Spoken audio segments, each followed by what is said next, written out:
وأقول في القرآن ما جاءت به آياته فهو الكريم المنزال.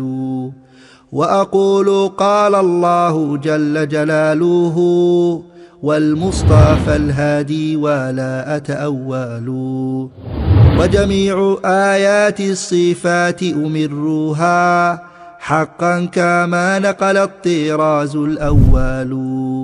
وأرد عهدا ينقسم أيضا إلى معمول به وغير معمول به، لأنه إن سلم من المعارضة أي لم يأتي خبر يضاده فهو المحكم، وأمثلته كثيرة.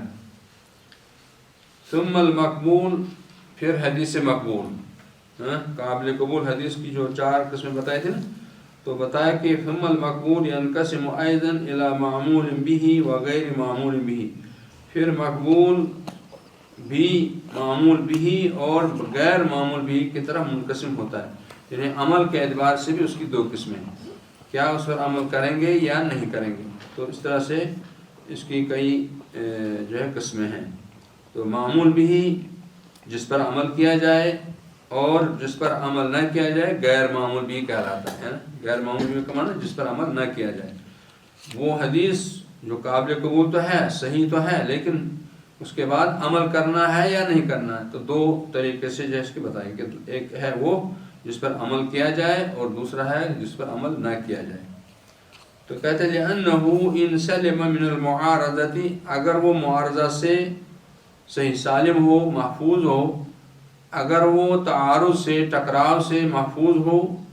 ایک دوسرے کی مخالفت سے محفوظ ہوں،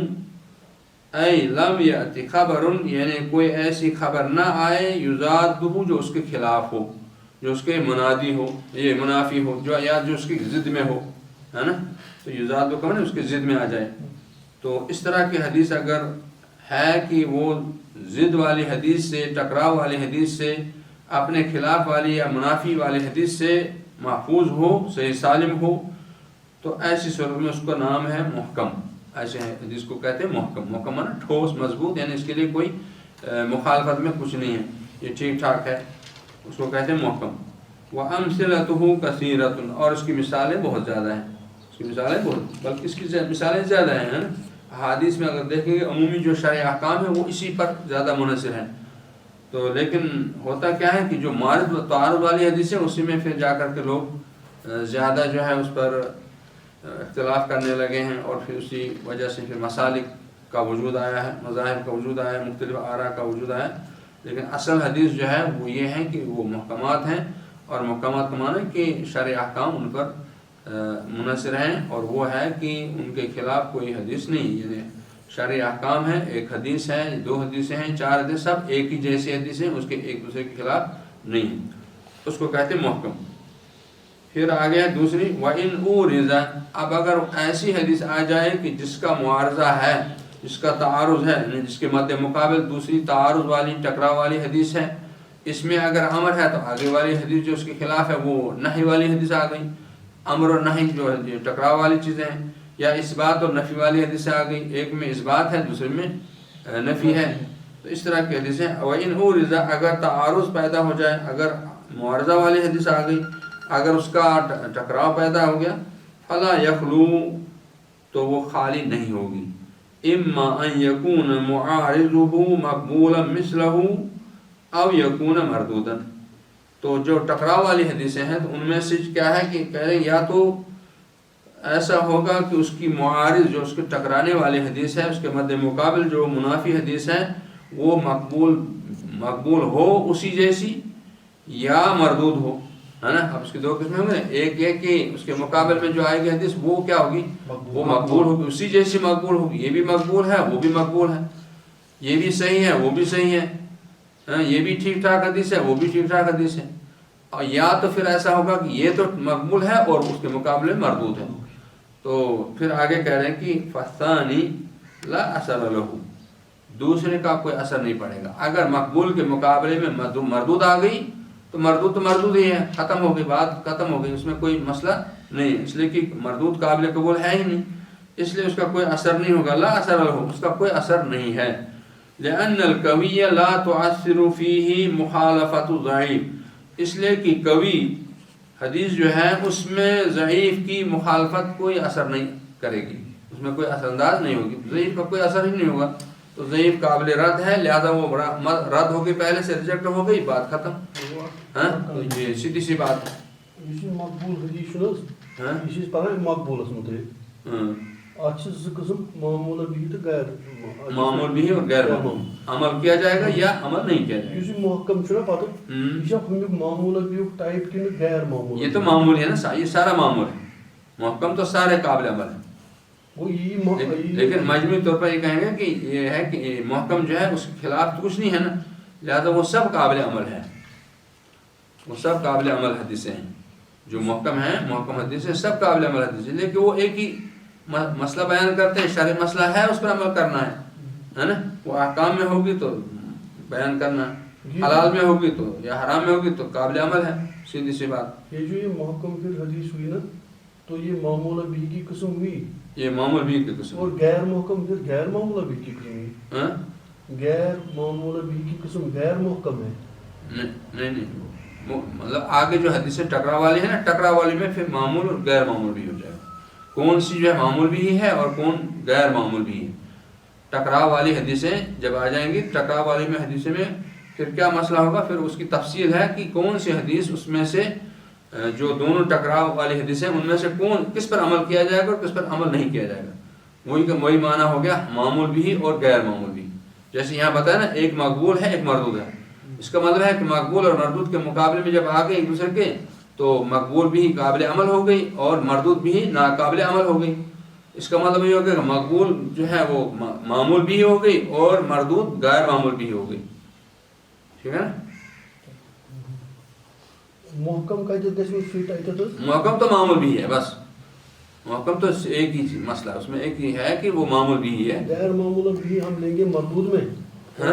غیر معمول بھی ہم لیں گے، غیر معمول بھی ہو جائے گی پھر معارضے میں، یعنی جب ٹکراؤ والی حدیثیں آ جائیں گی ہے نا، اس کی کئی صورتیں ہیں نا، پھر کئی صورتیں میں ایک معمول بھی ہوگی اور ایک غیر معمول بھی ہے. ایک پر عمل کیا جائے گا، ایک پر عمل نہیں کیا جائے گا. مقبول کی قسموں میں، مقبول کی قسم میں سے مقبول ہی کی قسم ہوگی وہ، لیکن اس پر عمل نہیں کیا کوئی ایسی مقبول ہے جس پر عمل نہیں کیا جائے گا اور ایک ایسی ہے کہ جس پر عمل کیا جائے گا. اچھا وہ مقبول حدیث بعد میں مردود ہو جائے گی، سو گژھِ آفٹر سٹڈی گژھِ سُہ مردود قرار. ہاں مگر اس گۄڈنِچ کلاسفکیشن مقبول تو مردود سُہ الگ چیز. پھر مقبول میں ہی کچھ حدیثیں مقبول میں ہی کچھ طریقے ایسے ہیں کہ اس میں ایک معمول بھی بن جائے گی اور ایک غیر معمول بھی بن جائے گی، ہے نا. وہ آئے گا آگے، اسی میں آئے گا نا، اس میں ہے نا تھوڑا سا. تو کہہ رہے وَإِنْ أُورِزَ فَلَا يَخْلُو، اگر اس سے معارضہ کیا گیا یعنی اس کے ٹکراء میں حدیث آ گئی تو وہ خالی نہیں ہوگی اس بات سے کہ یا تو اس کی معارض قابل قبول حدیث ہوگی مثلہ اسی جیسے، یا او یکون مردودن، یا مردود ہوگی، قابل رد ہوگی، قابل قبول نہیں ہوگی. تو جب قابل قبول نہیں ہوگی تو بات ختم. فَالثَّانِي لَهُ فَالثَّانِي لَا أَثَرَ لَهُ، کہتے ہیں دوسری یہاں بتائیں دوسری صورت کیا ہے، مردود والی، اس کا کوئی اثر نہیں ہے، اس لیے کہ لأن القوی لا تؤثر فیہ مخالفت ضعیف، اس لیے کہ اس میں ضعیف کی مخالفت اثر انداز نہیں ہوگی، اس پر کوئی اثر نہیں کرے گی، اس کا کوئی اعتبار نہیں کیا جائے گا. جب اس کا اعتبار نہیں کیا جائے گا تو مردود ہے، بات ختم. اب ہے اصل وَإِنْ كَانَتِ الْمُعَارَضَةُ بِمِثْلِهِ، اب آگے اصل مسئلہ یہ ہے یہاں سے شروع. وَإِنْ كَانَتِ الْمُعَارَضَةُ بِمِثْلِهِ، اگر معارضہ یعنی تعارض والا جو ہے اسی جیسی سے تعارض ہے، اس کا اسی جیسی سے اس کا ٹکراؤ ہے، معارضہ ہے، فلا یخلو، تو وہ خالی نہیں ہوگی اس بات سے، اما ان یمکن الجمع بین مدلولیہا بغیر تعصب، تو یا تو ایسا ہوگا کہ ان دونوں کے مدلول کے درمیان، یعنی دونوں حدیثیں جس حدیث جس مسئلے پر بات دلالت کرتی ہیں، ان کے جو مدلول ہیں ان دونوں مدلولوں کے درمیان جمع کرنا ممکن ہو جائے، بغیر تعصب، بغیر تکلف کے، بغیر کسی مشقت کے، بغیر کسی پریشانی کے، تو آسانی کے ساتھ جب ان دونوں کے درمیان جمع کرنا ممکن ہو جائے، ان کے درمیان تطبیق دینا ممکن ہو جائے کہ دونوں حدیثیں دونوں کا عمل برقرار رہے، تو پھر اس میں کوئی مسئلہ نہیں ہے، تو ان کو جمع کیا جائے گا. ان دونوں کے درمیان جمع کو ممکن بنایا جائے گا. فَإِنْ أَمْكَنَ الْجَمْعُ کیا ہے بغیر تعصب او اولا، یا جمع نہیں کہ جمع کرنا ممکن نہ ہو، اولا یہ اولا نہیں ہے، اولا ہے، یا تو جمع کرنا ممکن نہ ہو، ہے نا. تو پھر ہے وَإِنْ أَمْكَنَ الْجَمْعُ، کہہ رہے اب اگر اس کا جمع کرنا ممکن ہو تو اس کا نام کیا ہے؟ فَهُوَ النَّوْعُ الْمُسَمَّى، ایسی نوع کو، ایسی حدیث کی قسم کو نام دیا جائے گا مختلف الحدیث. اس کو مختلف الحدیث کہتے ہیں. مختلف ہے یہ دونوں حدیثیں مختلف ہیں، لیکن مختلف کے باوجود جو ہے دونوں قابل عمل، دونوں کے درمیان جو ہے تطبیق ممکن ہے. اس کو کہتے ہیں مختلف الحدیث. وَمَثَّلَ لَهُ ابن الصلاح بحدیث، اور اس کی مثال دی ہے ابن الصلاح نے حدیث کے ذریعے سے. کون سی حدیث ہے؟ لا عدوى ولا طیرہ ولا حامۃ ولا سفر ولا گول. تو اس طرح سے یہ اس حدیث سے اس کو انہوں نے مثال دی ہے. تو اس میں چونکہ حدیث میں کیا ہے؟ لا عدوى، کوئی بیماری تجاوز کرنے والی نہیں ہے نا. لا عدوى کا معنی کوئی بیماری تجاوز نہیں کرتی، کوئی بیماری کسی کو نہیں لگتی، کوئی بیماری کسی کو نہیں لگتی. یہاں پر جو ہے بیماری لگنے کی نفی ہے، یہاں بیماری لگنے کی نفی ہے. ما حدیث فر من المجذوم فرارک من الاسد، اس حدیث کے ساتھ جس میں نبی کریم صلی اللہ علیہ وسلم فرمایا فر بھاگو من المجذوم، مجذوم سے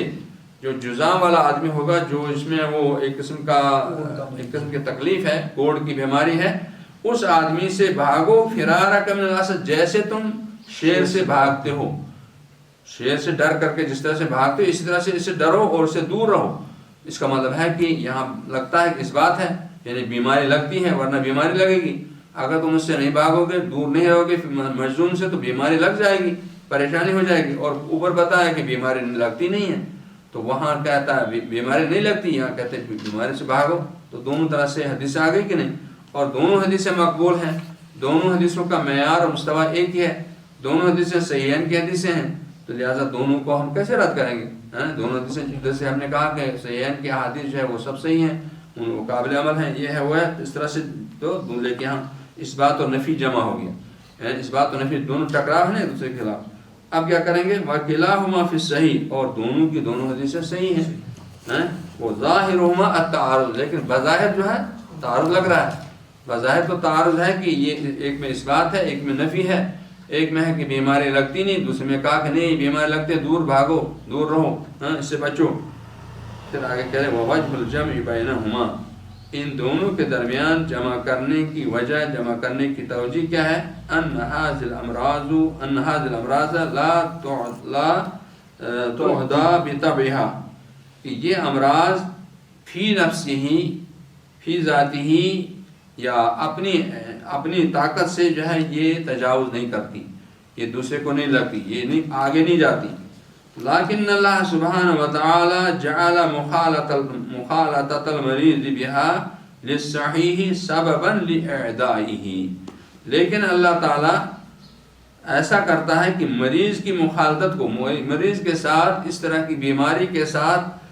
ملنا، اس کے ساتھ اختلاط رکھنا، اس کے ساتھ ملنا جلنا، یہ سبب بنا دیتا ہے صحیح آدمی کو اس بیماری کے لگنے کا. تو اس کا مطلب یہ ہے کہ اللہ تعالیٰ ہی جب اس کو بنا دے، سبب تو بنا دے، تب جا کر کے بیماری لگے گی، ورنہ نہیں. تو اس طرح سے کہہ رہے ہیں کہ یہ اس طرح سے انہوں نے جمع کیا. کیوں نے؟ حافظ ابن صلاح نے اس طرح جمع کیا کہ اس کے درمیان جو جمع کریں گے، جمع کرنے کا معنی یہ ہوگا کہ جب ہم کہیں گے لا عدوى، یہ بیماری جو ہے تجاوز نہیں کرتی ہے، اس کا معنی ہے کہ فی نفسی، بیماری میں اپنی طرف سے کوئی طاقت نہیں ہے کہ وہ خود سے جو ہے اپنی مرضی سے جو ہے دوسرے کی طرف چلا جائے، ایسا نہیں ہوگا. تو اس کا معنی یہ ہوگا کہ یہ امراض، یہ بیماری فی نفسی آگے نہیں بڑھتی، فی نفسی تجاوز نہیں کرتی. لیکن اللہ سبحانہ وتعالی، لیکن جب ایسی بیماری اس آدمی کو لگ جائے جو اس طرح کے بیمار آدمی سے کے ساتھ جو ہے اختلاط رکھے گا، ملنا جلنا رکھے گا، اس کے ساتھ جو ہے بیٹھے گا اٹھے گا، تو پھر ایسی صورت میں کہ اللہ تعالیٰ اس اٹھنے بیٹھنے کو، اس کے ساتھ اختلاط کو، اس کے ساتھ رہنے سہنے کو کیا بنائے گا؟ سبب بنائے گا درست آدمی جو تھا، صحت مند آدمی جو تھا، اس آدمی کی بیماری کا. تو تب جا کر کے یہ بیماری لگے گی. تو گویا یہ اللہ تعالیٰ ہی جب سبب بنا دے گا تب ہوگا. تو اس طرح سے انہوں نے اس کے درمیان، دونوں کے درمیان جو ہے تطبیق دے دی.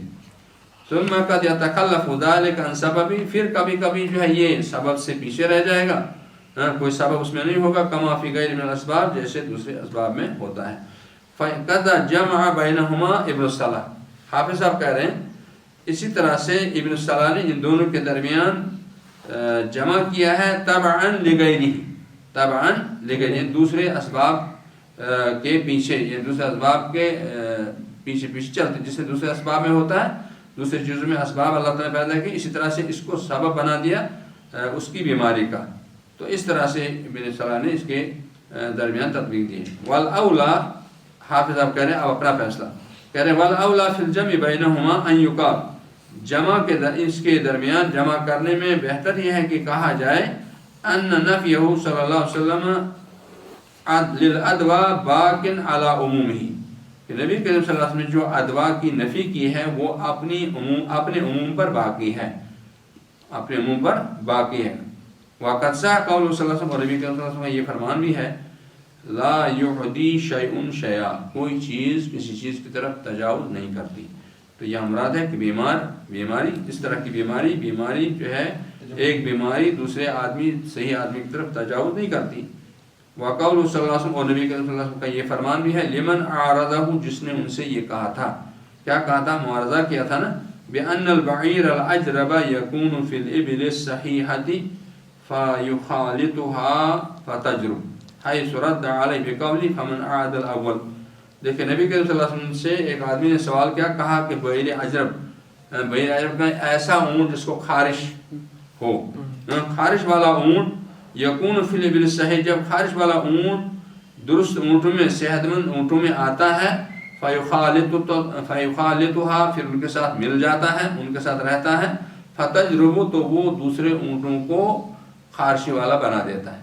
یعنی اس کی وجہ سے دوسرے لوگ بھی خارش والے بن جاتے ہیں۔ تو نبی کریم صلی اللہ علیہ وسلم نے کیسے رد کیا اس پر، حیث رد علیہ بقولہ، تو نبی کریم صلی اللہ علیہ وسلم نے اس پر رد کیا اس قول سے، اس فرمان سے، کہا فمن عاد الاول، چلو اس اونٹ نے جو ہے، جو خارش والا اونٹ ہے، یہ اونٹوں میں داخل ہو گیا، اونٹوں کو بیماری لگ گئی، لیکن اس پہلے والے اونٹ کو کہاں سے بیماری آ گئی، چلو ٹھیک ہے آپ کا مان لیا کہ بھائی اس اونٹ کی وجہ سے ان اونٹوں میں یہ خارش پیدا ہو گئی ہے، اب پہلے والے اس اونٹ کو خارش کہاں سے آ گئی،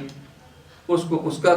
بھی سوچو، اس کو دیکھو۔ تو نبی کریم صلی اللہ علیہ وسلم اس طرح سے جواب دے، بأن البعیر الأجرب يكون في الإبل الصحيحة فيخالطها فتجرب، تو صحابی نے کیا کہا کہ بھئی وہ سب اونٹ کیا ہو گئے، وہ خارشی والے ہو گئے، ان کو یہ بیماری لگ گئی۔ تو نبی کریم صلی اللہ علیہ وسلم نے اس پر رد کیا، حیث رد علیہ، جہاں رسول اللہ صلی اللہ علیہ وسلم نے ان پر رد کیا اپنے اس فرمان سے، فمن عاد الاول، تو یہ بتاؤ پہلے اونٹ کو کہاں سے خارش لگی،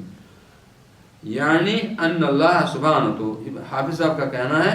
یعنی ان اللہ سبحانہ وتعالی ابتدع ذلك فی الثانی کم ابتدع الاول، ہاں یہی عقیدہ رکھو کہ دوسرے اونٹ کو بھی اسی نے اس کو کیا کیا، یہ بیماری لگائی جس نے پہلے اونٹ کو لگائی تھی، جس نے پہلے اونٹ کو بیمار کیا اسی نے دوسرے کو بھی کیا، یعنی اس کا معنی ہے کہ اس اونٹ کی طرف اس کی نسبت کرنا صحیح نہیں ہے، بلکہ اس کو اللہ تعالیٰ کی طرف نسبت کرو۔ تو پہلے اونٹ کو اللہ تعالیٰ نے خارش لگائی،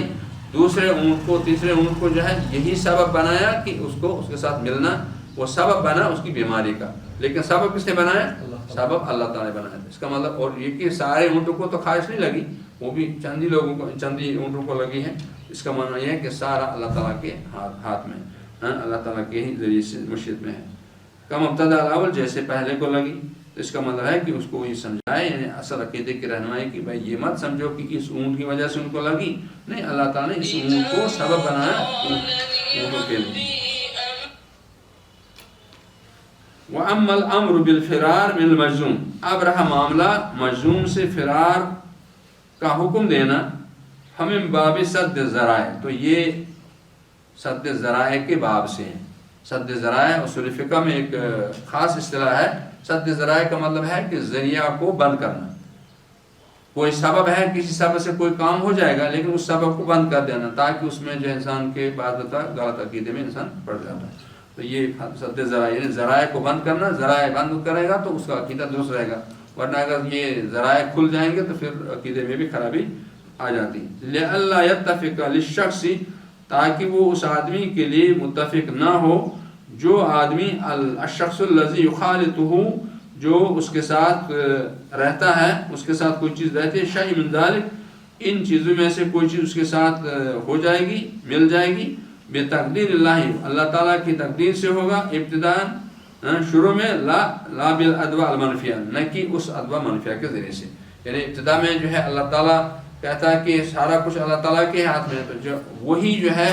کبھی بغیر سبب کی کوئی چیز پیدا کرتا ہے اور کوئی سبب ظاہری سبب بنا دیتا ہے، اس ظاہری سبب بھی مسبب الاسباب تو اللہ تعالیٰ ہی ہے، لہذا اس کو اللہ تعالیٰ کی طرف منسوب کرو نہ کہ اس سبب کی طرف جو سبب پیدا ہوا ہے، اس لیے کہ اللہ تعالیٰ ہی سبب پیدا کرنے والا۔ تو اس طرح سے جو ہے اگر وہ سبب کی طرف اس چیز کی نسبت کرے گا تو ممکن ہے وہ شرک میں پڑ جائے گا، اس کا عقیدے میں بگاڑ آ جائے گا۔ فَيُظَنُّ أَنَّ ذَلِكَ بِسَبَبِ مُخَالَطَتِهِ تو گمان کیا جائے کہ یہ اس کے مخالطت کی وجہ سے ہوا، یعنی اس کے ساتھ اختلاط کی وجہ سے، اس کے ساتھ رہنے سہنے کے سبب کی وجہ سے ہوا، فَيَعْتَقِدُ تو اس طرح سے وہ عقیدہ رکھے گا، صحت الادوا ادوا کی صحت کا وہ یقین رکھے گا، عقیدہ رکھے گا، فَيَقَعُ فِي الْحَرَجِ تو وہ شرک میں یعنی حرج شرک میں پڑ جائے گا۔ فَأَمَرَ بِتَجَنُّبِهِ لہذا رسول اللہ صلی اللہ علیہ وسلم نے اس سے تجنب کا حکم دیا، اس سے بچنے کا حکم دیا، اس سے دور رہنے کا حکم دیا، حسم للمادہ تاکہ وہ اس مادے کو یعنی شرک کا یہ جو سبب ہے وہ اس کو ختم کر دے گا، واللہ اعلم۔ تو اس طرح سے جو ہے یہ دونوں حدیثیں مقبول ہیں، لیکن دونوں حدیثیں مقبول ہونے کے باوجود ان کے درمیان جمع کرنا جب ممکن ہو گیا تو اس کو جمع کیا جائے گا، اور جب جمع کرنا ممکن نہ ہوگا پھر دوسری صورتیں ہیں۔ تو پہلی والی صورت یہ ہے کہ دو حدیثیں متعارض ہیں، دو حدیثیں ایک دوسرے کے مخالف ہیں، دونوں حدیثیں ٹکراؤ والی ہیں اور دونوں صحیح ہیں، دونوں مقبول ہیں، دونوں کا درجہ ایک ہی ہے۔ ایسی صورت میں اگر پہلا کام یہ ہوگا کہ ہم جمع کرنے کی کوشش کریں گے، اگر جمع کرنا ان کے درمیان تطبیق دینا توفیق دینا ممکن ہو پھر اس کو تطبیق ہی دیں گے تاکہ دونوں حدیثیں اپنی جگہ برقرار رہیں۔ تو اگر ایسا پھر نہیں ہوگا پھر آگے چل کر کے اور صورتیں پیدا ہو جائیں گی۔ یہ پہلی صورت ہے مختلف الحدیث کی،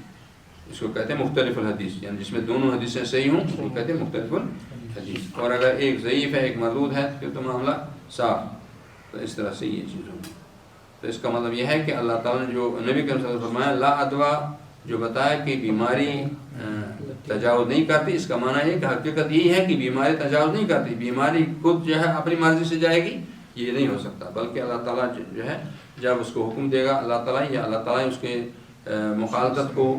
سبب بنا دے گا تب جا کر، تو اللہ تعالیٰ ہی جب چاہے گا تو ایسا ہوگا۔ اور ایسا آپ نے بہت دیکھا ہوگا کہ تو پورا واضح ہے نا کہ ایک بیمار ہے، کوڑ کی بیماری اس کو لگی ہے، تو کیا اس کے ساتھ جو بھی اس کے ساتھ ملے گا کیا سب کو بیماری ہو جاتی ہے؟ نہیں ہوتا، ایسا نہیں ہوتا۔ کسی گھر میں کوئی بیمار ہوتا ہے، اس کی بیوی ہے، اس کے بچے ہیں، ظاہر سی بات اس کا رہن سہن ان کے ساتھ ہے، لیکن کسی کو وہ اکیلا ہے گھر میں اکیلا ہی، الا یہ کہ اللہ تعالیٰ کبھی چاہتا تو اس کی وجہ سے کبھی ایک آدھ گھر میں بیمار ہو گیا ورنہ سب درست رہتے۔ تو اس کا معنی یہ ہے کہ فی نفسی بیماری میں کوئی طاقت نہیں ہے کہ وہ اپنی مرضی سے کسی دوسرے کی طرف تجاوز کرے، تو لیکن جب اللہ تعالیٰ چاہے گا، اللہ تعالیٰ جب اس مخالطت کو سبب بنا دے گا تو اللہ تعالیٰ کی مشیت سے ہی پھر وہ آگے ہوگا۔ تو اصل مسئلہ ہے کہ اللہ تعالیٰ ہی اگر چاہے گا تو ایسا ہوگا، ورنہ ہم یہ نہیں کہیں گے کہ فی نفسی بیماری میں کوئی ایسی طاقت ہے کہ وہ جو ہے اپنی مرضی سے آگے سب کو لے لے گی۔ بیمار ہے، اسپتال میں کوئی بیمار ہے تو کیا وہ بیماری سب کو لگ جاتی ہے؟ سب لوگ آتے ہیں جاتے ہیں، اس کے ساتھ بیٹھتے ہیں باتیں کرتے ہیں، تو یہ سب